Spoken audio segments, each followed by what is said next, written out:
할렐루야. 반갑습니다, 여러분. 자, 옆 사람과 인사합시다. 반갑습니다. 집사님 힘내세요. 권사님 힘내세요. 여러분, 오늘부터 고난주가 시작이 되었습니다. 자, 이번 한 주가 우리가 예수님과 함께 이 고난의 언덕을 올라가야 될 텐데, 고난을 좋아하는 사람은 없습니다. 십자가를 지고 가기를 원하는 사람은 없습니다. 되도록이면 피하고 싶지요. 그런데 왜 우리가 십자가를 져야 합니까? 십자가의 고난이 없으면 부활의 기쁨도 영광도 없기 때문이에요. 죽어야 사는 거지 죽지도 않고 어떻게 부활합니까? 부활의 기쁨은 고난을 함께 참여한 사람만이 느낄 수 있는 축복입니다. 그래서 이번 한 주간 고난의 길 걷다가 지치지 않도록 힘을 내십시오. 십자가 지고 가다가 불평하지 않도록 힘내시기를 주의 이름으로 축원합니다. 저는 오늘 본문의 말씀을 가지고 종료주일을 맞이해서 종료주일 예수님의 모습이란 제목으로 말씀을 정했습니다. 사랑하는 성도 여러분, 우리가 이 고난 주간에 과연 무엇을 해야 할 것인가? 예수님의 모습을 생각하시면서 내 신앙을 점검하시고, 그리고 내가 무엇을 해야 할지 말씀을 통해 깨닫고 결단하는 시간이 되기를 주의 이름으로 축원합니다. 종료주일 예수님의 모습 첫 번째, 예수님은 겸손하여 나귀 새끼를 타셨다. 자, 5절 읽어보겠습니다. 시온 딸에게 이르되 내 왕이 내게 임하나니 그는 겸손하여 나귀 곧 공유에 있는 짐승의 새끼를 탔도다 하라 하였느니라. 아멘. 예수님께서 예루살렘에 입성하실 때 나귀를 타고 오셨다. 여러분, 예수님께서 왜 나귀를 타셨을까? 이왕이면 멋진 명마를 좀 타고 들어오시면 좀 그럴듯하잖아요. 2000년 전 로마 군인들은 밖에 나가서 싸워서 승리하고 돌아올 때 이 장군들이 멋진 명마를 타고 들어오면 로마 군인들은 나팔을 불고 로마 시민들은 열렬하게 환호하면서 그렇게 입성합니다. 예수님도 좀 그렇게 멋있게 멋진 명마를 타고 들어오시면 좋을 텐데 뭘 탔다고요? 나귀. 그것도 새끼요, 새끼. 어미도 아니고. 그러니까 성인인 예수님께서 나귀 새끼를 타셨다는 얘기는 쉽게 말하면 예수님이 나귀보다 더 큰 거예요. 아마 나귀를 탔을 때 예수님의 발이 땅에 끌렸을 거예요. 예수님은 성인이잖아요. 그럴 바에는 차라리 나귀 타지 말고 당당하게 걸어서 오시면 훨씬 더 그럴듯할 텐데 왜 예수님은 나귀 새끼를 타셨을까? 궁금하지요? 이유가 있습니다. 자, 여러분, 이 사진을 보면 왼쪽에 이 나귀인데요. 보니까는 입이 두툼해. 아주 잘 먹게 생겼어. 그리고 다리는 짝딱막하지요. 일 잘하게 생겼습니다. 농사일 또 싣고 나르는 거 잘하게끔 만들어진 게 낙인데 거기에 비해서 오른쪽은요 명마입니다. 아주 몇 억 되는 명마인데 딱 누가 봐도 명마 타고 싶습니다. 왠지 이 나귀는 명마에 비교해 보면 굉장히 좀 없어 보여요. 좀 빈티나 보이잖아요. 이왕이면 예수께서 오른쪽에 있는 멋진 명마를 타고 들어오시면 좋을 텐데 왜 하필 나귀? 그것도 새끼고 더 중요한 건 자기 것도 아니요. 어디 가서 빌려온 거예요. 잠시 그냥 렌트해가지고 빌려온 걸 타신 거예요. 왜 그랬을까? 성경 읽어보면 구약의 선지자의 말씀을 응하기 위해서. 그래서 타셨고 더 중요한 게 있습니다. 예수님이 예루살렘으로 들어오실 때 이 예루살렘을 정복하러 들어온 게 아니고 나는 너희들을 섬기기 위해 들어왔다. 믿습니까? 그것을 지금 나귀를 타고 오시면서 은연중에 알려주시는 거예요. 정복을 하러 들어오는 게 아닙니다. 그들을 다스리러, 그들의 왕이 되려고 들어오시는 게 아니고 예루살렘 사람들을 섬기기 위해, 그들 앞에 낮아지기 위해 성으로 들어오시는 줄 믿습니다. 그래서 바울은 빌립보서 2장에 보면은 예수님에 대해서 이렇게 말합니다.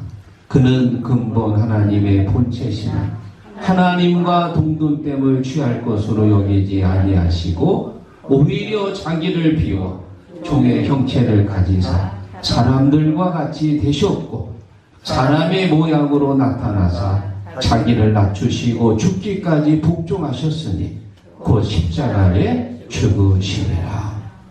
예수님께서 자기를 철저하게 예루살렘 성에 나귀를 타고 들어오시는 예수님의 모습은 한마디로 겸손 그 자체입니다. 철저하게 낮추시고 그리고 섬기는 마음으로 들어오시는, 여러분 섬김의 가장 마지막 최종 종착역이 뭡니까? 십자가입니다. 사람들을 잘 섬기고 마지막에는 자기 전부를 십자가에서 우리에게 주신 줄로 믿습니다.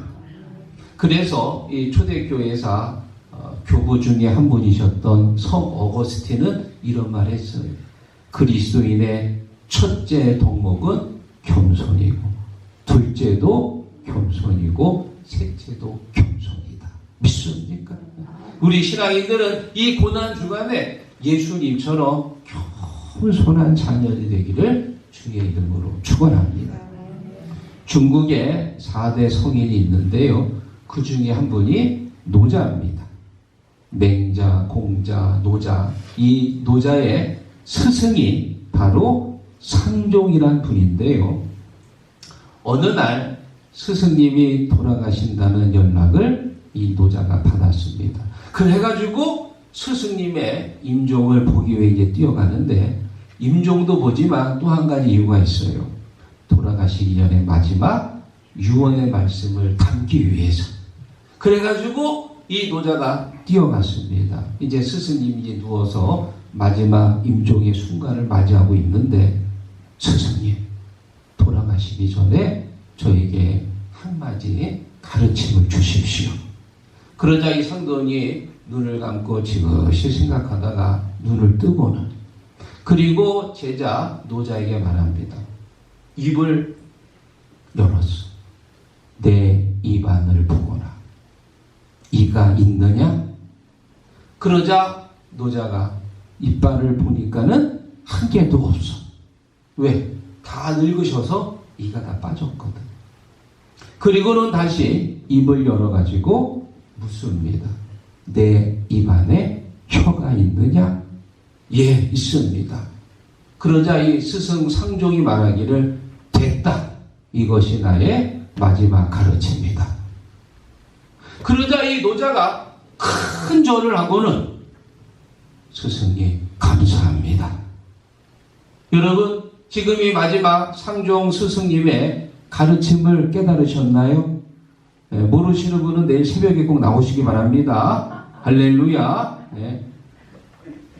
여러분 이빨이라고 하는 건 굉장히 강하지. 우리가 음식 먹을 때 깍두기도 씹어 먹고 뼈다귀도 막 우두두두 씹어 먹잖아요. 오징어도 막 질긴 것도 먹고요. 그런데 나이를 먹으면 그렇게 강한 이빨이 어떻게 돼요? 하나둘 다 빠진단 말이에요. 나중에는 이가 없어가지고 틀니를 하게 되지요. 그런데 혀라고 하는 건 굉장히 약합니다. 잘못 씹다가 이빨한테 씹히기도 해. 굉장히 약한데, 여러분 나이 오래되신 우리 연로하신 분들 아무리 연로하다고 혀 빠진 분 계신가요? 이는 빠져도 혀는 안 빠지거든. 혀는 늘 그대로 있단 말이에요. 다시 말하면 부드러운 게 강한 것을 이긴다 그 말이에요. 창종의 마지막 가르침은 그거였습니다. 강하게 살지 말고 부드럽게 살아.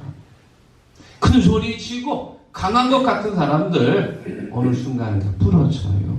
그런데 연약한 것 같지만 부드럽고 겸손한 사람들은 오래 가는 거죠. 사랑하는 성도 여러분, 이 고난 주간에 예수님처럼 자신을 낮추고 겸손한 사람이 되기를 주의 이름으로 축원합니다. 자, 그리고 종료주일 예수님의 두 번째 모습은 예수님은 예루살렘에 들어가셨다. 10절 읽어봅니다. 예수께서 예루살렘에 들어가시니 온 사람이 궁금하여 이르되 이는 누구냐 하거나. 아멘. 여러분, 예수님께서 어디에 들어가셨다고요? 예루살렘. 이 예루살렘은 외형적으로 보기에 이스라엘의 수도입니다. 그리고 영적으로 보면은 바로 우리가 가야 할 천국을 상징하는 거예요. 예루살렘의 뜻은 바로 이 평강의 성읍이라고 하는 뜻인데, 예수님께서 예루살렘에 들어가셨다는 말은 예수님을 따라가는 모든 사람들을 천국으로 인도하신다. 그 의미가 담겨 있는 거예요. 요한복음 14장 6절에 말씀하십니다. 예수께서 이르시되 내가 곧 길이요 진리요 생명이니 나로 말미암지 않고는 아버지께로 올 자가 없느니라. 할렐루야. 예수님께서 예루살렘으로 들어가셨다는 얘기는 예수님을 믿고 섬기는 모든 자들을 하나님께서 천국으로 인도하신다. 믿습니까? 여러분, 예수님께서 왜 이 땅에 오셨습니까? 닫혀진 구원의 문을 열어주시려고 오신 거예요. 닫혀진 천국의 문을 열어주시려고 이 땅에 오셨습니다. 그래서 하나님과 우리 사이에 커다란 골짜기가 있었습니다. 깊은 수렁이 있었는데 거기를 연결시켜서 하나님과 우리를 화목하게 하시고, 또 하나님과 우리 사이에 커다란 죄의 벽이 서물어졌는데 그 죄의 벽을 허물어 주시고 하나님과 우리 사이를 하나 되게 하셨다. 믿습니까? 사랑하는 성도 여러분, 예수님께서 예루살렘으로 들어가셨다는 얘기는 우리들을 천국으로 인도하셨다. 믿습니까? 요즘 목사님들은 설교할 때요, 이렇게 보면은 천국, 지옥 이런 단어들보다 도덕, 윤리 같은 굉장히 고상한 단어들을 많이 사용하세요. 그래서 우리 사모님도 나한테 너무 세게 설교하지 말고 여성들이 좋아하는 부드러운, 저보고 수필 같은 걸 많이 읽어보라고 얘기하는데, 그런데 여러분, 원래 이 복음이라고 하는 건 강하고 단결합니다. 복잡하지 않습니다. 오히려 천국, 지옥, 또 말세 이런 단어들은 이단들이 사용을 잘해요. 우리 이 복음 중에 복음의 핵심이 뭐냐? 예수, 천당, 불신, 지옥. 더 이상의 미사 여구가 필요 없습니다. 도덕적이고 윤리적인 설교 내용보다 사실 이 성경의 내용은 보다 더 원칙적이고 강한 설교 내용이 많아요. 예수님께서 처음 공생애를 시작하실 때 제일 먼저 하신 말씀이 있지요. 회개하라. 천국이 가까웠느니라. 3년 동안 예수님이 하신 설교 내용이 뭐냐? 천국 복음을 선포하신 것. 천국에 대해 비유로 말씀하시고, 마태복음 10장에 보면 예수님께서 제자들을 부르셔가지고 파송하는 장면이 나오는데, 파송하실 때 제자들에게 이렇게 말씀하십니다. 가면서 전파하여 말하되 천국이 가까이 왔다 하고. 아멘. 천국이 가까이 왔다. 천국에 대한 복음을 선포하라 그 말. 천국 복음. 사랑하는 성도 여러분, 우리가 이 고난 주간에 예수님과 함께 고난의 언덕으로 올라가는 것은 어디로 가는 거예요? 천국 가는 거예요. 천국. 죽으러 가는 게 아니라 사실은 천국에서 살기 위해서 가는 거예요. 예수님과 함께 죽고 예수님과 함께 천국에서 영원히 사시기를 축원합니다. 여러분, 비행기 다 타보셨지요? 비행기를 타면은 크게 3개의 좌석이 있습니다. 자, 여기 보면은 비행기 앞에가 이제 조종석이잖아요. 요 바로 뒤가 뭐냐면은 1등석이고요. 요 뒤는 일반석이고 요 위쪽은 이제 비즈니스석이라고 하는데 이렇게 비행기 좌석이 분류가 됩니다. 1등석 굉장히 이제 비싼 혹시 타보신 분 계신가요? 저도 아직 타보지 못하긴 했지만 그래도 하나님의 은혜 가운데 목회하면서 한 대여섯 번 외국을 다녀왔는데 늘 일반석에 탑니다. 일반석이 한 100만 원이라고 그러면 저 비즈니스석은 한 300만 원 되고요. 3배가 비싸고 1등석은 5배가 비싸다. 그러니까 500만 원이지. 그만큼 서비스 질이 달라요. 음식도 다르고. 그래서 제가 늘 일반석으로 이제 가서 한 10시간, 12시간 타면은 몸이 굉장히 막 이제 불편하잖아요. 그러면 2시간에 한 번씩 일어나가지고 이렇게 안에 시차를 다닙니다. 이렇게 저렇게 돌다가 글쎄 어느 날은 제가 여기서 돌다가 길을 잃어가지고 이 앞으로 들어갔어요. 앞으로 여기로. 그 와서 보니까는 1등석이에요. 좌석이 넓더라고. 3분의 1밖에 안 찼더라고. 3분의 1은 비었어요. 일반석은 꽉 차가지고 숨도 쉬기 어려운데 글쎄 1등석은 자리가 많이 비었어. 그래 혹시 웬 떡이냐 하고 내가 뭐 누웠다니까 온 김에 아니나 다를까 스튜어디스가 내 앞에 지나가는 거예요. 그래가지고 내가 가만히 잘 자는 척 했지. 걸렸으면 벌금 낼 뻔했어. 혼날 뻔했어.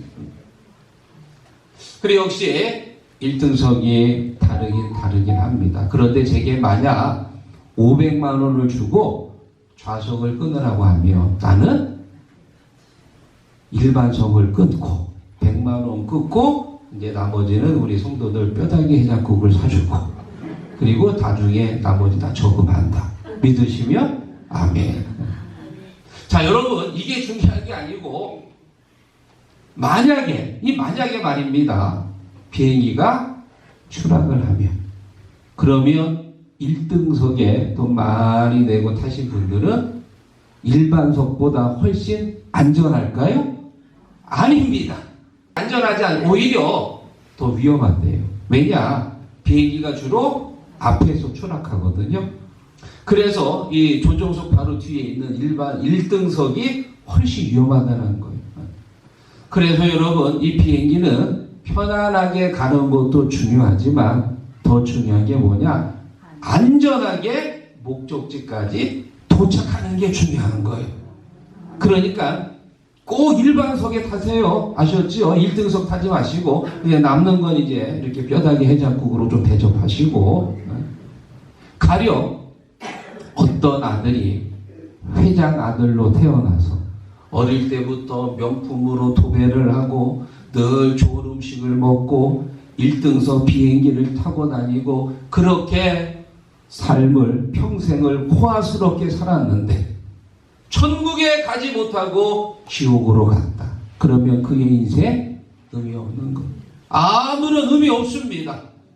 1등석에 타던 일반석에 타던 중요한 건 목적지까지 천국까지 가는 게 중요한 거예요. 믿습니까? 천국에 가지 못하고 평생 잘 살았지만 지옥에 가면 그 인생은 의미 없는 거예요. 우리가 다 같이 일반석에 탔지만요 그게 중요한 게 아니에요. 꼭 천국에 가서 주님과 함께 영원히 사시기를 주의 이름으로 축원합니다. 자 그리고 마지막 세 번째 종려주일 예수님의 모습은 예수님은 무리들에게 호산나 찬송을 받으셨다. 자 9절 읽어보겠습니다. 앞에서 가고 뒤에서 따르는 무리가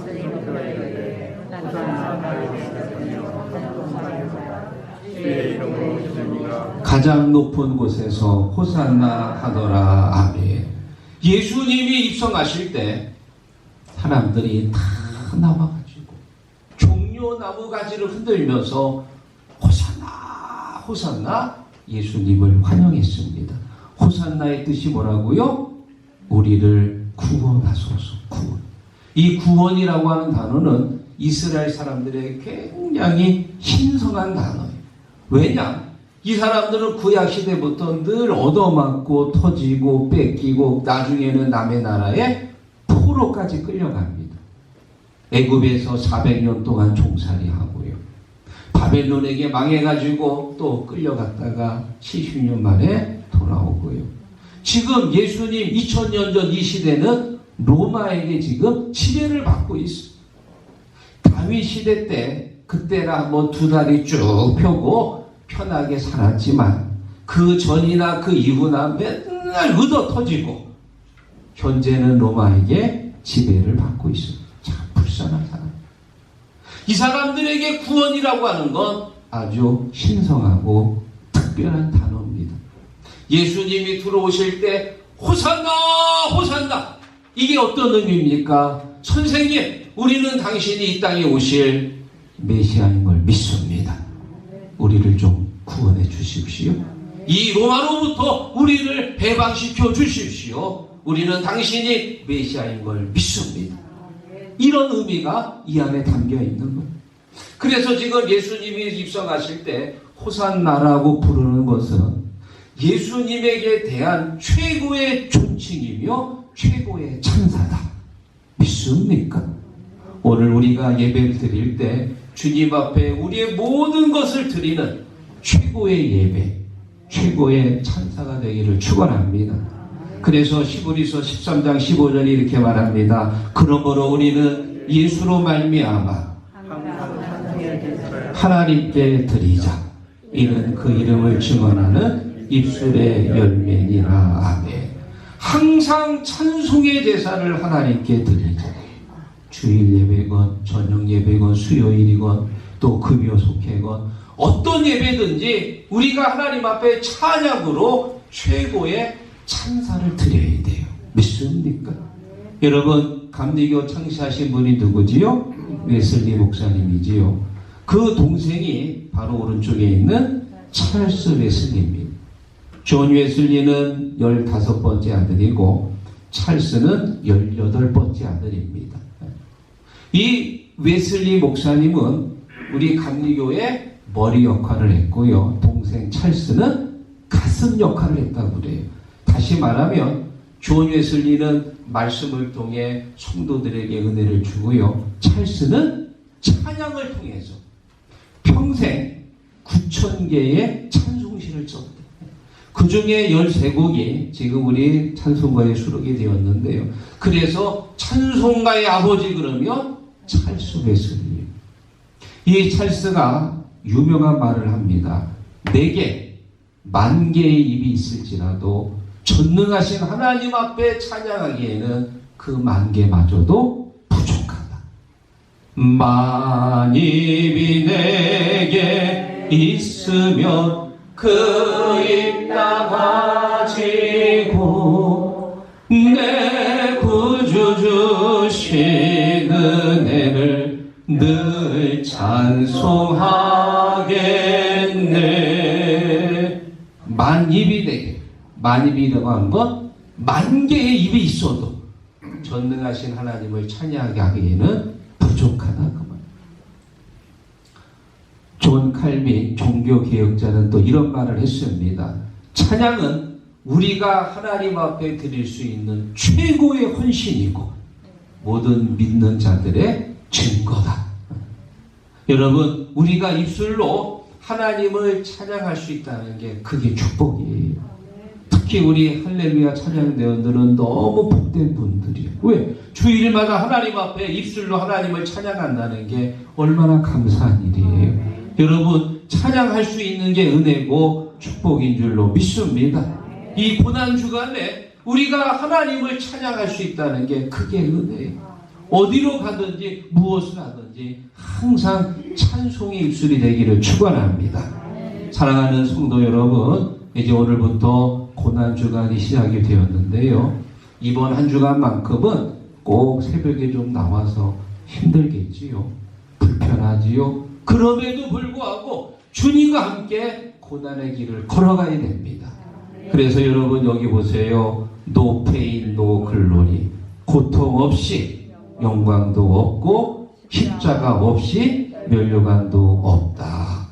십자가를 지지 않으면 십자가의 부활, 십자가의 기쁨이 없습니다. 힘들지만 평생 한 번도 안 해봤지만 적어도 이 고난 주간만큼은 꼭 새벽에 나와서 주님과 함께 이 고난의 언덕을 걸어가시고 그리고 다음 주에 부활의 기쁨 누리시기를 주의 이름으로 축원합니다.